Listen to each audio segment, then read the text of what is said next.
Well, a few mid to high level clouds rolling in at sunset this evening on Panama City Beach, but still a nice little hint there of pink and orange across the horizon. Not seeing the big fireball, though, go down into the Gulf. There you see the cloud cover just kind of spreading its way in. We haven't seen much in the way of rainfall today. Just a couple showers over across Calhoun County, over into Liberty County this afternoon. Right now, a couple showers just to the south of Bluntstown. Moving off towards the south and east. They shouldn't last much longer. Temperatures today, very warm, climbing well up into the 70s, even close to 80 degrees. We'll talk more about how long this warm weather streak will last. That's in 10 minutes, but the news starts right now. The medical examiner's office has identified the body that washed ashore in Destin this past Sunday. You'll get the detail. I'm Meg Rose, and coming up, I'll tell you why one Bay County employee received hundreds of hours of unused paid sick time. And a few social media posts have landed some Wakulla deputies in hot water. Find out what sparked what some say is an outrage. Live from WJHG in high definition, this is News Channel 7 at 6. Coverage you can count on. Good evening, everyone. Thanks for joining us. I'm Ron Marasco. And I'm Nisa Wilkins. Welcome to News Channel 7 at 6. The body that washed ashore near Destin's East Pass this weekend has been positively identified as 18-year-old Jonah Campbell. Campbell was last seen by family members at his home on November 20th. They say he didn't show up at work later that day and didn't answer repeated calls to his cell phone. An autopsy revealed what investigators call potentially suspicious circumstances. Additional details are not being released at this time as the Okaloosa County Sheriff's Office continues its investigation. If you have any information, you're asked to please contact the Okaloosa County Sheriff's Office at 651-7400. Some deputies in McCulloch County are under fire over remarks allegedly made about the Ferguson case. Community members continue to speak out about social media postings and the deputies' punishment. Kevin Clark has the story. Days after Sheriff Charlie Creel addressed citizens at a town hall meeting, he suspended 4 more deputies with pay for Facebook posts regarding Ferguson protesters. The suspensions come during an investigation, and any further punishment will have to wait for its outcome. I don't condone these acts. I don't condone them in my private life, and I don't condone them in my professional life. Even with the continuing investigation, many residents were shocked at the deputies' punishment. I feel like they shouldn't be getting paid. If they're really upset enough to suspend them, then I don't know why they're getting paid for it. I think that there should be a strict punishment that comes as a result. And Janita Rosier is the president of Wakulla County's NAACP Coordinating Committee. She was at the town hall meeting and says she trusts the sheriff to respond to citizen concerns. We were confident that the sheriff would quickly address these issues with these officers and the undersheriff. A committee comprised of a WCSO lieutenant and 3 outside law enforcement officers will conduct the investigation. They'll then make a recommendation to Sheriff Creel. Reporting in Wakulla County, Kevin Clark. A Wakulla County Sheriff's Office spokesman says there's no timetable for the investigation. A Panama City Beach man wanted in California as a fugitive from justice is now facing charges in Bay County. 38-year-old Nathan Houston is charged with stealing 3 golf carts from the Laguna Beach area. Now, one of the carts was spotted in a wooded area in Panama City Beach and returned to the owner. Another cart owner called Bay County Sheriff's deputies saying he saw his cart at a home on Front Beach Road. An investigator checked it out and found 2 carts in front of the home. Houston initially told the investigator he bought the carts on Craigslist, but then changed the story saying he bought them through a friend of a friend. Houston was wanted in California for violating conditions of release. He was booked into the Bay County Jail on that warrant and is now facing 3 counts of grand theft auto, dealing in stolen property, and uttering a forged instrument. All felonies. A Bay County employee is benefiting from the generosity of his fellow employees after a recent change in policy. News Channel 7's Meg Rose joins us live in our studios with more. And Meg, what's this change? Ron, on November 18th, Bay County commissioners changed the sick leave policy to allow fellow employees to donate unused sick time. The new policy allows employees to donate up to 16 hours to other employees who've run out of time. Joey Farrell said he felt helpless after going in for a routine gallbladder surgery, which ended up having complications. Sometimes things happen, and it was just my turn. Farrell had only a few days of paid sick time left, but after the setback, he needed more time off. Right now, I'd be on leave without pay. which would be devastating right now. You know, coming back from stage 4 cancer, I was out of work quite a while then. And if that would have hit me again with no pay, I just can't imagine what we would have done.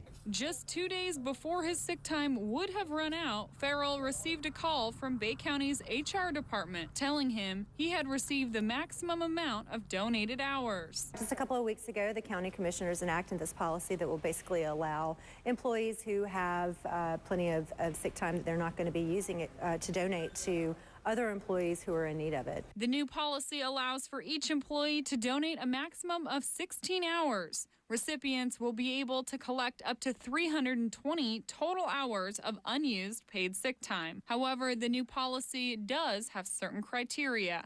The illness has to be one that is documented by a physician, the result of a protracted illness or accident or something like that. So that will prevent abuse of the system. We certainly don't want that. In this case, Farrell says he feels truly grateful and relieved. It's just amazing. You're very humbled. You feel extremely blessed. And you say, how am I going to pay this forward?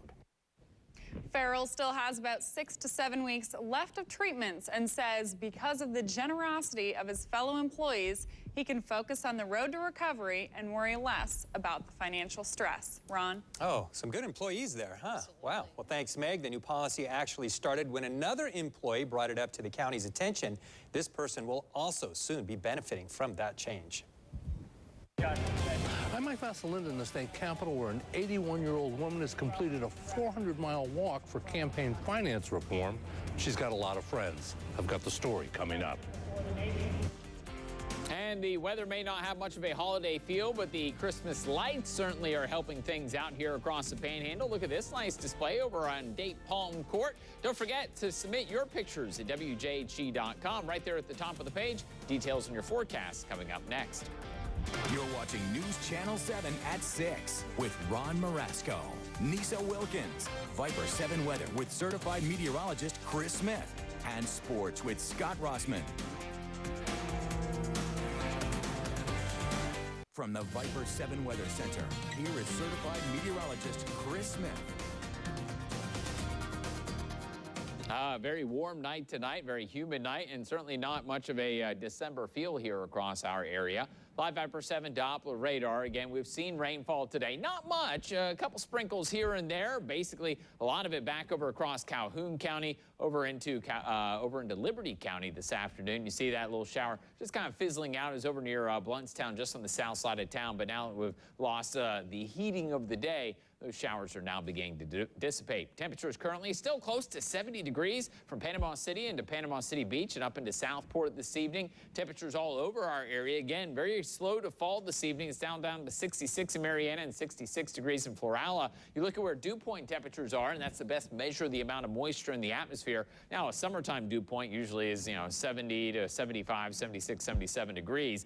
But for December, 63 is a pretty high number, and that's why when you step outside, you can really begin to kind of feel that moisture. And as we move through the overnight hours and the temperature and dew point come together, you get the development of some fog. I don't think it's going to be a major deal, but there will be some limited visibilities popping up tomorrow morning across the Panhandle. So your forecast for the rest of tonight. Overnight low temperatures will drop down to about 57 degrees, fairly mild, just a few clouds. And again, fog developing late tonight. High temperatures tomorrow climbing up into the 70s. Again, it's going to be kind of a warm day with that mix of sun and clouds across the Panhandle. Meanwhile, inland areas will see temperatures tonight drop down to 54 degrees. Again, similar story. We'll see patchy fog developing, a very light easterly wind.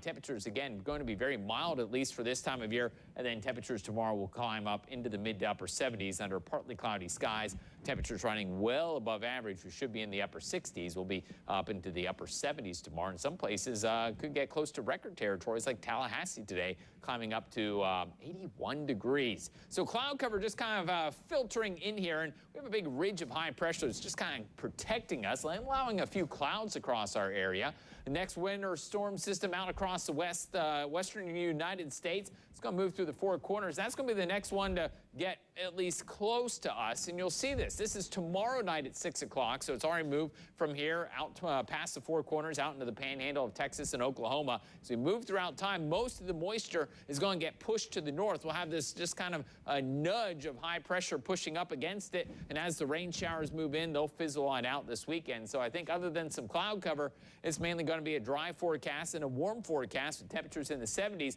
gradually cooling. There is a sign of some cooler weather as we move into next week. So we have that to hang our hats on. Your Viper 7-day forecast. We'll see sunshine over much of the next 7 days, just some passing clouds, temperatures into the middle 70s, overnight lows into the 50s. Rain chances at 30% on Monday. That's our best chance as temperatures cool into the 60s next week. So again, next week a little bit cooler, maybe more of a festive feel, but the next few days, maybe some beach weather. Yeah, look at that. The Panama City Parade is Saturday, and it's going to be 75. Wow. Yeah, shorts and T-shirts for Santa. Thanks, Chris. News Channel 7 wants to know what you think are the top 10 stories of the year. The poll is on our website, WJHD.com. Look for the top 10 stories of 2014 section on our homepage. Then vote on the 10 stories you believe to be the most important or interesting of the year. Voting ends December 8th at midnight. We'll reveal the results during a special 10 o'clock newscast on New Year's Eve. Waiters from Sonny's Barbecue in Marianna are giving all of their tips from today to a good cause. Details on that coming up. Customers eating out at Sonny's Barbecue in Marianna are walking away with more than just a full stomach today. The restaurant is helping raise money for local kids this Christmas. As News Channel 7's Brian Hill tells us, the fundraiser will provide more than just toys. Thank you. Okay. Rebecca Stone is among a group of Sonny's Barbecue servers who volunteered to basically work for free Wednesday. We are doing Tips for Tots. It's a community service event to raise awareness for needy children and to raise money for them as well. The restaurant has held the event for 12 years now, with the money going to the Jackson County Christmas Fund. They're hoping to raise $15,000 for about 50 local families in need. The families that are chosen are sent coupons that they actually take and exchange with our local merchants, providers, vendors to get their own gifts and food items and stuff like that. They just may reach that goal. The restaurants had a steady flow of customers throughout the day, including those just passing through. We all need to be that way, you know. Everybody needs to give. Like, seriously, when we lived in Alabama, you know, the trees, I used to get the angels off the trees, and it just feels good. Jobs are harder to find, you know, it's just harder to keep unemployment, so that the kids are the ones that suffer more than the adults do. Officials won't know how much money the Sonny's tips raked in until next week, but say any amount helps. I hope this money goes to make our children of Jackson County have a great Christmas. In Marianna, Brian Hill, News Channel 7. Money raised will be matched by Sonny's Barbecue corporate offices. If you would like to donate to help Jackson County kids in need, Tips for Toys will run until 9:30. The 11th Annual Festival of Trees is underway at the Marina Civic Center this week. Go ahead. The 11th Annual Festival of Trees is underway at the Marina Civic Center this week. The holiday-themed fundraiser benefits the Panama City Rescue Mission's Bethel Village for Women. Local businesses, church groups, and individuals donate creatively decorated Christmas trees, wreaths, and centerpieces, which are auctioned and sold during the duration of the event. It wraps up Friday, and deliveries and pickup will be this Saturday. Okay, looks like I can read now, right? An 81-year-old Sarasota woman finished a 400-mile walk from her home to the state capitol today. As Mike Bassalinda tells us, she's part of a growing movement that believes money is the root of all evil when it comes to politics. Rana Berzini began her walk 52 days and 430 miles ago. I can't believe that, you know, I've actually done this and I'm actually walking up to the Capitol. There's a very surreal element to it. She arrived with 100 or so supporters. Along the way, Rana Berzini met with lawmakers and picked up a following. Her goal, get the money out of politics. People from the Tea Party to the Occupy movement support the idea of getting money out of politics. They don't always agree on how to do it. This is a national movement. They have perverted our constitutional right to self-government. Moved to amend once a 28th Amendment to the U.S. Constitution, it would prohibit corporate political contributions. We now call it corruption reform. Lawrence Lessig is a Harvard professor. He did a poll that shows 96% hate the money in politics, but 91% believe nothing can be done. They're already convinced. They already believe the government is corrupted. And all we have to do is just show them there's a way to fix it. Rana Bazzini acknowledges it's an uphill battle. Yeah, of course it's going to be hard. It probably won't happen in my lifetime. I'm 81. They tell me I'm going to live to be 100. That would be very nice. And maybe if I live to be 100, it will come to pass. The next stop for this movement, New Hampshire in January, where they hope to get on the radar of presidential candidates. The movement began with a dozen people in a living room. It now has more than 300,000 members across the country. In Tallahassee, Mike Vassalinda, News Channel 7. Ideas for fixing the problem range from giving tax credits to small political donors to passing out $50 vouchers to be given to your candidate of choice. Next in sports, Scott tells us why it's looking like the Gators are close to hiring their next head coach. And he chats with Arnold alum Kirsten Crowley as she and her FSU teammates prepare for a return trip to the College Cup. Now, News Channel 7 Sports with Scott Rossman. We start with college football news, and it certainly appears as if Florida AD Jeremy Foley wants Jim McElwain to be the next head coach at the University of Florida. Foley met with McElwain last night and today, apparently trying to work out a deal to bring the current Colorado State head coach to Gainesville. While flying home to Gainesville today, Foley tweeted out a message which read, quote, "We've had very productive conversations with Coach McElwain and his wife Karen, and those continue," unquote. One of the negotiating snags appears to be a reported $7.5 million buyout in McElwain's contract with CSU. Reports say Colorado State won't budge on that figure. If the Gators have to cough that up, it means with Muschamp's buyout, Florida will be paying $13 million plus before the new coach even gets his first paycheck. McElwain, 22-16 in 3 years at Colorado State, 10-2 this year. Yesterday was named the Mountain West Conference's Coach of the Year. The former offensive coordinator turned the Rams into an offensive powerhouse. Colorado State, 498 yards per game with the nation's second most efficient quarterback in Garrett Grayson. To McElwain's former team, and a look ahead to the SEC Championship set for Saturday afternoon. Missouri representing the SEC East, the Tide representing the West. Most believe it's the latter that will win this game. Certainly the odds makers think the Tide is the better team, making Bama 14-point favorites. Perhaps a big reason for that, the performance of the Alabama offense in the Iron Bowl this past Saturday. After a few ugly plays by QB Blake Sims, he lit up that Auburn secondary again and again, eventually racking up 55 points. For the season now, the Tide, usually known for its stout D, is averaging just under 40 a game, regardless of how they've arrived.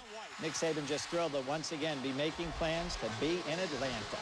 You know, the SEC championship game is a great opportunity for our players. It's a great competitive venue. One of the most exciting games that I've had an opportunity to compete in and play in through the years, the few times that we've been able to get there. And so this is a special opportunity. You know, our conference is very difficult. So this is a pretty significant accomplishment to be in the game, as well as to have an opportunity to have success in a game like this. This will be Bama's 9th trip to the championship game in its 23 years. For Missouri, it's his 2nd straight trip, and that for a program that only joined the SEC in 2012. That game's Saturday in Atlanta, 4 Eastern. You can see it right here on our sister station, WECP. Now to the other kind of football, and a 4th consecutive trip to the NCAA Final Four for the FSU women's soccer team, or what they call the College Cup. That means yet another trip to the finals for Arnold alum Kirsten Crowley, a redshirt sophomore defender midfielder. She started all 24 matches this season for the 22-1-1 Seminoles. Crowley's position usually doesn't give her shots on goal, but she did notch a goal in a 3-0 win over Northeastern, a second-round NCAA tournament match just a couple of weeks ago. That and 3 other tournament wins has FSU set to face Stanford in the semifinals downstate Friday in Boca Raton. A chance to redeem last year's finish. They lost in the championship game to UCLA. And this afternoon, I spoke with Kirsten about this return trip to the College Cup. Oh, I'm really excited. I think everyone's really excited. Sometimes it feels a little unreal that I'm here again and have this great opportunity. But, yeah, we're all just really excited to get down there. We're taking each game, one-on-one. I mean, we can't get to the final without doing our best against Stanford and winning against that team. So, I mean, last year was kind of heartbreaking, and I think we're going to carry that motivation into this weekend. You go, Kirsten. That semifinal, Stanford, 7:30 Eastern Friday. If the Noles win that one, they would face the Texas A&M Virginia winner in Sunday's championship match at 1 Eastern time. Fishing game forecast brought to us by Half Hitch Tackle. Rather active again, 5 peaks into the good range, highest around midnight tonight, noon, and midnight Thursday. All right. You know, at that SEC championship game, it seems Bama's on such a roll. It's going to be tough for Missouri. Missouri's a better football. Yeah, they lost to Indiana earlier this season, but since then they've played pretty good football. Okay. Be a Scott. tough game. Yeah, thank you. Chris has another look at the forecast. When we come back, stay with us. Chris, the temperature gauge on my car said 81 degrees today. Yeah, I'm not surprised. It was very warm this afternoon. It's going to stay warm through the weekend. Not going to see much cooler weather until next week. Live Upper 7 Doppler radars. Pretty quiet right now. Temperatures currently in the upper 60s. Overnight lows tonight will drop into the 50s. All right. Thanks, Chris. Thanks for watching, everyone. You can find more details on our stories at WJHG.com. Have a great night. Good night. See you, Jen. Bye-bye.